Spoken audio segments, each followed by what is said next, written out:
Morning students. तो बेटा जैसे कि आप लोगों को पता है हम लोग चैप्टर नंबर 13 कर रहे हैं केमिस्ट्री वॉल्यूम 2 का हाइड्रोकार्बन्स, और यहाँ पे हम लोग डिस्कस कर रहे हैं saturated class of hydrocarbon alkanes, and we have completed the methods of preparation and physical properties of alkanes. Now in the last lecture we discussed about the chemical properties, in which we studied that alkanes basically are known as paraffins in nature, that is having very small or least reactive nature, you can say. But under certain conditions they can undergo different types of chemical reactions, among which the most common are substitution reactions, elimination reactions, and other like combustion reaction, isomerization reaction, etc. etc. So better, in the last lecture we discussed about the substitution reactions, and in which we very first discuss about halogenation. इस particular reaction में क्या करते हैं हम लोग, direct halogenation करते हैं इन the presence of sunlight, ठीक है, यूवी रेडिएशन या सनलाइट की प्रेजेंस में। क्लोरीनेशन, जैसे ये आप एग्जांपल आप देख रहे हो, क्लोरीनेशन, ये आपके पास मीथेन है, मीथेन को क्लोरीन के साथ जब हम ट्रीट करवाते हैं तो आपके पास मिथाइल क्लोराइड फर्स्ट प्रोडक्ट बनता है। लेकिन एक्चुअल में क्या होता है कि जब हम लाइट की प्रेजेंस में रिएक्शन टेक्स प्लेस करवाते हैं तो एक तरह से आप कह सकते हो कि रिएक्शन अनकंट्रोल्ड हो जाती है और कंटिन्यू सब्स्टिट्यूशन होती जाती है until all the hydrogen atoms present in the given alkane gets substituted by the halogen atom. In this case you can see here, जैसे इस केस में क्या हो रहा है, मीथेन को क्लोरीन के साथ ट्रीट किया, मिथाइल क्लोराइड पहले प्रोडक्ट बन गया। सिमिलरली सेकंड केस में मिथाइल क्लोराइड अगेन क्लोरीन के साथ रिएक्ट किया, फिर डाइमिथाइल क्लोराइड बन गया, प्लस डाइक्लोरोमीथेन, फिर डाइक्लोरोमीथेन की लग दोबारा से क्लोरीनेशन होगी, ट्राइक्लोरोमीथेन, एंड लास्ट प्रोडक्ट बना टेट्राक्लोरोमीथेन, जो आपका स्टेबल प्रोडक्ट बनता है। कहने मतलब सारे के सारे एक्टिव हाइड्रोजन जो है वो सब्स्टिट्यूट हो गए किसके साथ, हेलोजन के साथ। इसके पीछे जो बेटा बेसिक कॉज रहता है, that why this happen, that is it's mechanism. Mechanism की वजह से होता है ये सारी की सारी चीज। तो मैकेनिज्म में क्या होता है, ये जो रिएक्शन है, हेलोजिनेशन रिएक्शन जो होती है, it takes place in 3 particular steps, followed and follows free radical reaction mechanism. Means to say reactions के अंदर फ्री रेडिकल फॉर्मेशन होते हैं, उसके बाद रिएक्शन प्रोसीड करती है इवेंट से। तो सबसे फर्स्ट स्टेप होता है chain initiation. Chain initiation step means जहां से रिएक्शन स्टार्ट होनी है, आपकी जो क्लोरीन है, ठीक है, क्लोरीन जो है homolytically chlorine chlorine bond break करता है, वहां से फ्री रेडिकल जनरेट होते हैं, ठीक है, the species containing unpaired electron in it on it कह सकते हो। तो क्लोरीन फ्री रेडिकल जनरेट हो गए। ये क्लोरीन फ्री रेडिकल जो हैं, जो प्रोड्यूस हुए हैं, ये आपके करेंगे attack on the given alkane, जो आपका सैचुरेटेड हाइड्रोकार्बन होगा उसके ऊपर अटैक करेंगे, और वहां से सब्स्टिट्यूशन रिएक्शन जो है वो टेक्स प्लेस हो जाएगी। लेकिन कैसे, ये क्लोरीन रेडिकल जो है ये अल्केन के ऊपर अटैक करेगा, और वहां से कार्बन हाइड्रोजन बॉन्ड जो है, जैसे ये कार्बन हाइड्रोजन बॉन्ड होते हैं, इनमें से किसी एक कार्बन हाइड्रोजन बॉन्ड को ये होमोलाइज कर देंगे, ठीक है, ये होमोलाइज कर देंगे यहाँ से।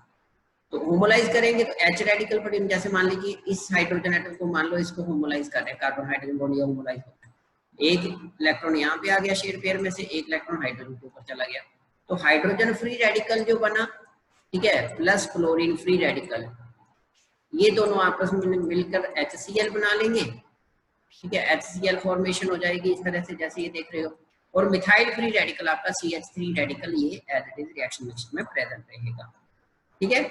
इसी स्टेप में, प्रोपगेशन स्टेप में ही सेकंड स्टेप में क्या होगा कि ये जो मिथाइल फ्री रेडिकल बना, ये जो क्लोरीन मॉलिक्यूल प्रेजेंट होंगे रिएक्शन मिक्सचर में, उनको दोबारा से होमोलाइज करेंगे, और होमोलिसिस के दौरान वहां से फर्स्ट प्रोडक्ट बन जाएगा methyl chloride along with formation of chlorine free radical, ठीक है।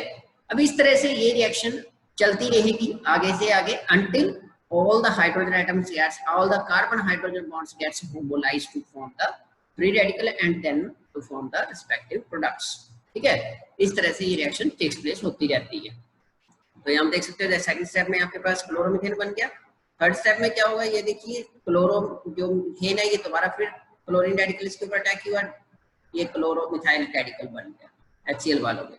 तो क्लोरोमिथाइल जो रेडिकल बना ये क्लोरीन को दोबारा होमोलाइज करेगा, डाइक्लोरोमीथेन बन जाएगा। इसी तरह से आगे वाले स्टेप में ट्राइक्लोरोमीथेन और लास्ट स्टेप में टेट्राक्लोरोमीथेन रेडिकल जो टेट्राक्लोरोमीथेन है वो फॉर्मेशन हो जाएगा।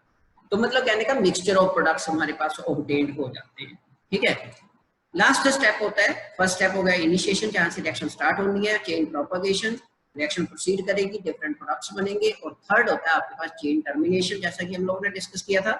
चेन टर्मिनेशन स्टेप में क्या होता है कि जितने भी फ्री रेडिकल्स बने होते हैं वो लास्ट स्टेप में जो तो प्रोडक्ट बनने थे वो तो बन गए, अब बाय प्रोडक्ट बनेंगे साइड बाय साइड, मतलब जिनको साइड प्रोडक्ट्स बोलते हैं।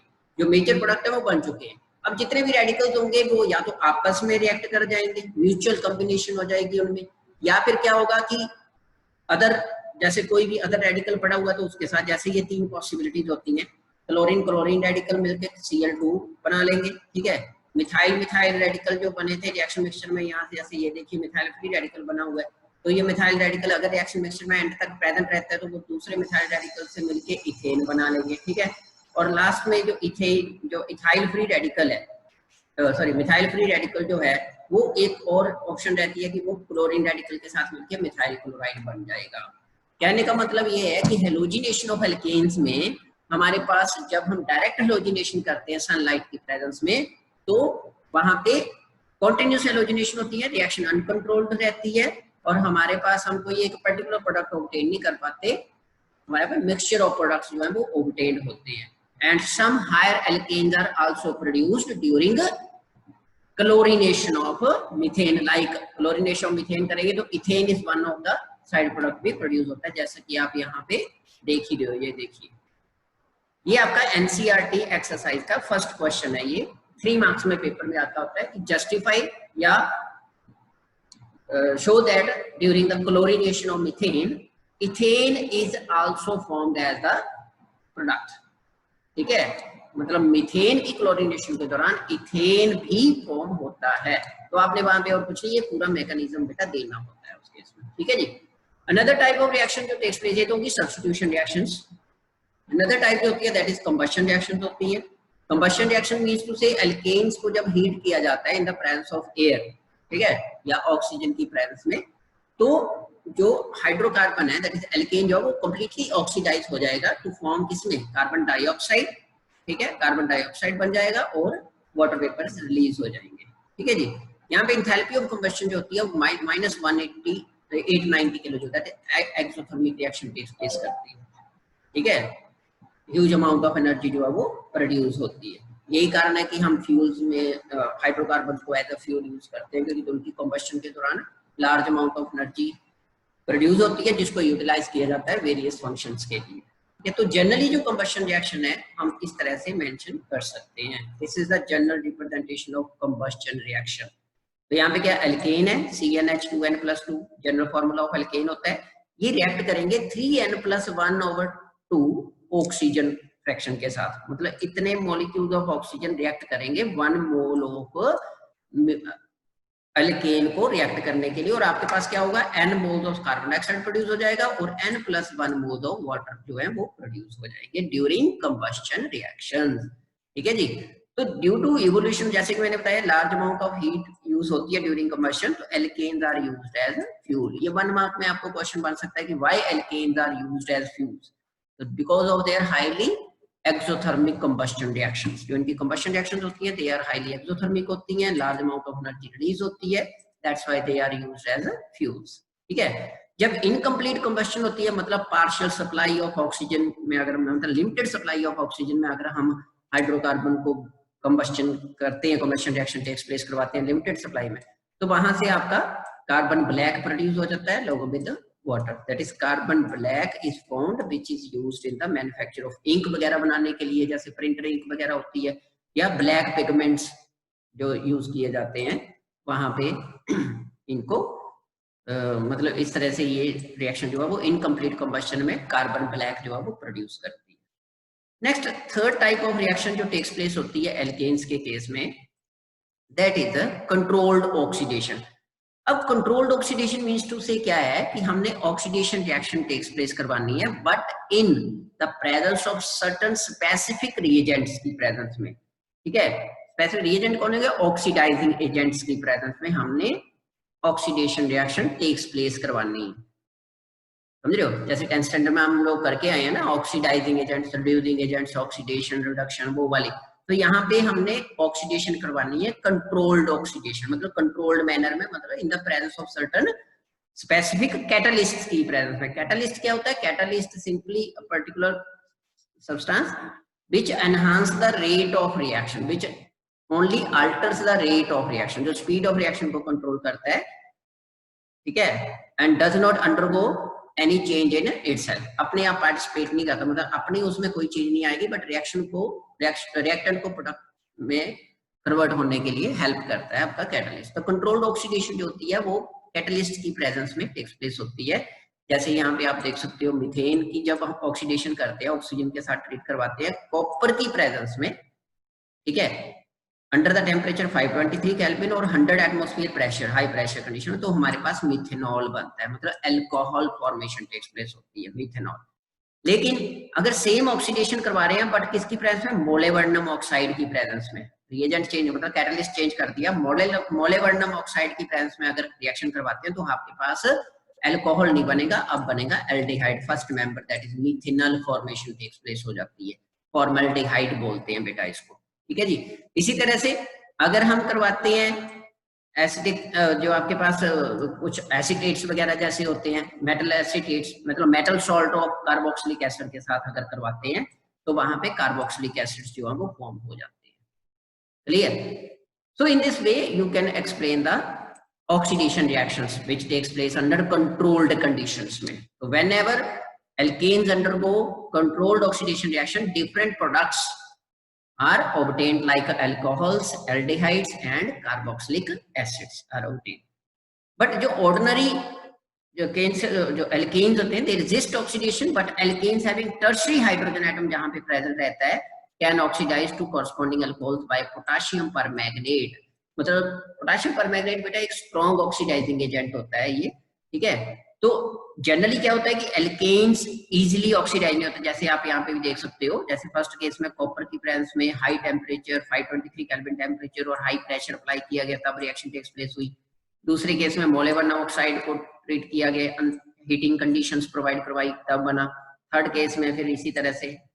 लेकिन जो टर्शियरी होते हैं, जैसे टर्शियरी एल्केन्स जो होते हैं जहां पे ये कार्बन आइटम, जैसे आप देख सकते हो कार्बन हाइड्रोजन, टर्शियरी हाइड्रोजन ये प्रेजेंट है, तो टर्शियरी हाइड्रोजन इजीली क्या हो जाता है? ऑक्सीडाइज हो जाता है। तो यही कारण है कि यहाँ पे अगर सिंपल हम पोटेशियम परमैंगनेट के साथ इसको हीट अप करते हैं तो वो इजीली ऑक्सीडाइज हो जाएगा, अल्कोहल बन जाएगा आपके पास 2 methyl propane 2। So these are the chemical reactions basically, ठीक है। सब्स्टिट्यूशन एंड देन आपके पास आ जाती है combustion reaction, then controlled oxidation, ये कन्वर्जन्स आती हैं। How will you convert ethane to ethanoic acid, ठीक है, how will you convert methane to methanol या मीथेन टू मिथेनॉल, ठीक है, या 2 methyl propane to 2 methyl propanol, इस तरह से ये कन्वर्जन्स आती हैं पेपर में, वो कन्वर्ट करना होता है। नेक्स्ट आपके पास रिएक्शन आती है third, isomerisation reaction. Isomerisation reaction में हम लोग क्या करते हैं, सिंपली जो नॉर्मल एल्केन्स होते हैं, स्ट्रेट चेन एल्केन्स होते हैं, उनको हम लोग हीट करते हैं इन the presence of certain reagents की प्रेजेंस में। जैसे फॉर एग्जांपल यहाँ पे आप देख रहे हो anhydrous aluminium chloride and HCl की प्रेजेंस में हम लोग हीट कर रहे हैं इसको, एन-हेक्सेन को, और हमारे पास हेक्सेन के आगे आइसोमर्स प्रोड्यूस हो जाएंगे। Major products are given below, तो सम माइनर प्रोडक्ट्स ऑब्टेन्ड होते हैं, ठीक है। तो माइनर प्रोडक्ट्स जो होते हैं they are not reported. Mainly हम लोग किसके ऊपर फोकस करते हैं? जो मेन प्रोडक्ट प्रोड्यूस हो रहा है during the course of the reaction. तो एन-हेक्सेन को जब हम एनहाइड्रस एल्यूमिनियम क्लोराइड, ये लुईस एसिड होता है बेटा, HCl एसिडिक कंडीशंस में जब हम इनको ट्रीट करवाते हैं, हीट करते हैं, तो वहां से हमारे पास एक बन जाता है आपके पास 2 मिथाइल पेंटेन, ठीक है जी, और दूसरा बन जाता है 3 मिथाइल पेंटेन, मतलब आइसोमर्स ऑब्टेन्ड हो जाते हैं। ऐसी रिएक्शंस को हम आइसोमराइजेशन रिएक्शंस बोलते हैं बेटा। Such reactions are known as isomerization reactions.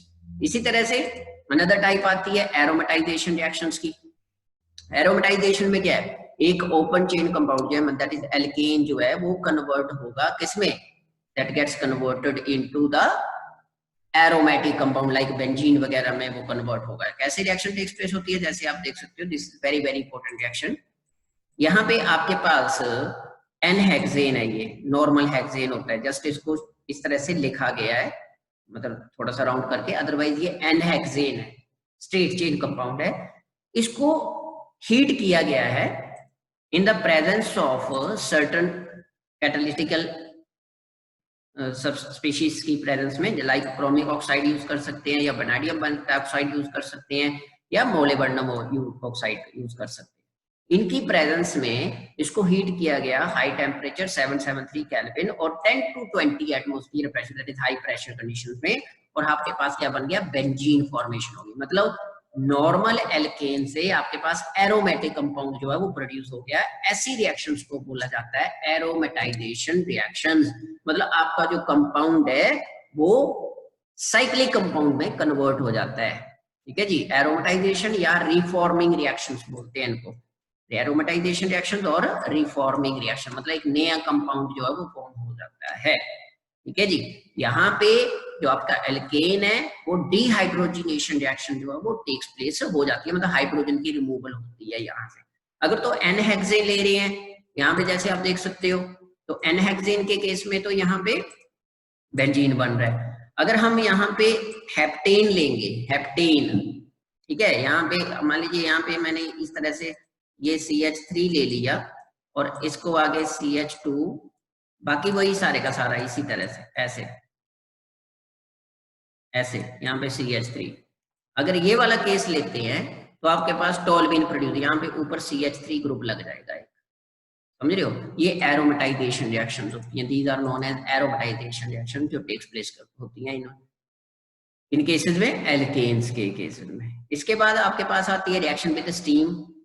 जब हम किसी भी एल्केन को कैटालिटिक एक्टिविटी, मतलब कैटालिस्ट की प्रेजेंस में स्टीम में से पास आउट करवाते हैं, या स्टीम पास आउट करवाई जाती है किसी भी पर्टिकुलर हाइड्रोकार्बन एल्केन में से, तो आपके पास मिक्सचर बनता है 1:3 मिक्सचर बनता है carbon monoxide and hydrogen gas, ठीक है।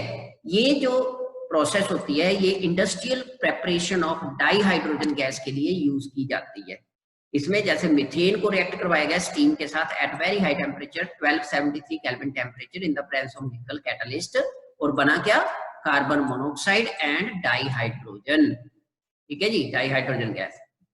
तो ये मेथड यूज किया जाता है for preparation of dihydrogen gas, manufacturation, industrial preparation जिसको हम बोलते हैं, ठीक है जी। और इसके बाद आपके पास आती है पायरोलाइसिस रिएक्शंस। पायरोलाइसिस रिएक्शंस में क्या है, इनमें हीटिंग करते हैं but in the absence, complete absence of air, air की एब्सेंस में। और यहाँ से जो हायर एल्केन्स होते हैं वो लोअर एल्केन्स, मतलब लोअर हाइड्रोकार्बन्स को सैचुरेटेड भी हो सकते हैं और अनसैचुरेटेड भी हो सकते हैं, उनमें ये कन्वर्ट हो जाते हैं। मतलब हायर एल्केन जैसे ये एन हेक्सेन है, ठीक है, हेक्सेन है आपके पास, इसको जब 773 केल्विन के ऊपर हीट किया गया तो वहां पे ये प्रोडक्ट हो गए C6H12 C4H8 C3H6 along with other product, मतलब एल्केन भी प्रोड्यूस हुए, समझ रहे हो, और साथ में एल्कीन्स वगैरह भी प्रोड्यूस हो जाते हैं। लोअर एल्केन्स जैसे आप यहाँ पे देख सकते हो, मीथेन प्रोड्यूस हुआ है, ठीक है, और ये आपके पास इथेन प्रोड्यूस हुआ है, दिस वन इथेन, मीथेन। इसी तरह से एल्कीन्स भी प्रोड्यूस होते हैं, जैसे ये है आपके पास, ठीक है, हेक्सेन वगैरह है ये, और इसके बाद ये है ब्यूटीन है, प्रोपीन है, ये सारे के सारे प्रोड्यूस होते हैं। These are the pyrolysis reactions बोलते हैं, that is strong heating in the presence of high temperature and absence of air, air की एब्सेंस में, कंप्लीट एब्सेंस ऑफ एयर, ठीक है जी। ये भी एक free radical reaction takes place होती है, जैसे ऑयल गैस और पेट्रोल गैस जो होती है फ्रॉम कैरोसिन ऑयल और पेट्रोल, वो पायरोलाइसिस रिएक्शन जो होती है, चेंज होती है, इसी से यूज किया जाता है। जैसे 2-डेकेन गैस होती है आपके पास, 2-डेकेन हाइड्रोकार्बन है ये, ठीक है, तो कैरोसिन ऑयल में प्रेजेंट रहता है। जब हम इसको हीट करते हैं ना 973 केल्विन और प्लेटिनम या निकल की कैटालिटिक एक्टिविटी की प्रेजेंस में, तो वहां से हेप्टेन, पेंटीन और अदर बाय प्रोडक्ट जो है वो रिलीज होते हैं। these are the pyrolysis reactions. So these are the chemical properties of alkanes. इन रिएक्शंस को स्पेशली जो एनसीईआरटी में बेटा आपको गिवन है, इन रिएक्शंस को आपने एक बार दोबारा से अच्छी तरह से लर्न कर लेना है और रिवाइज कर लेना. अगर किसी बच्चे को कोई प्रॉब्लम आएगी then you can ask in our next video. Okay बेटा, टिल देन टेक केयर.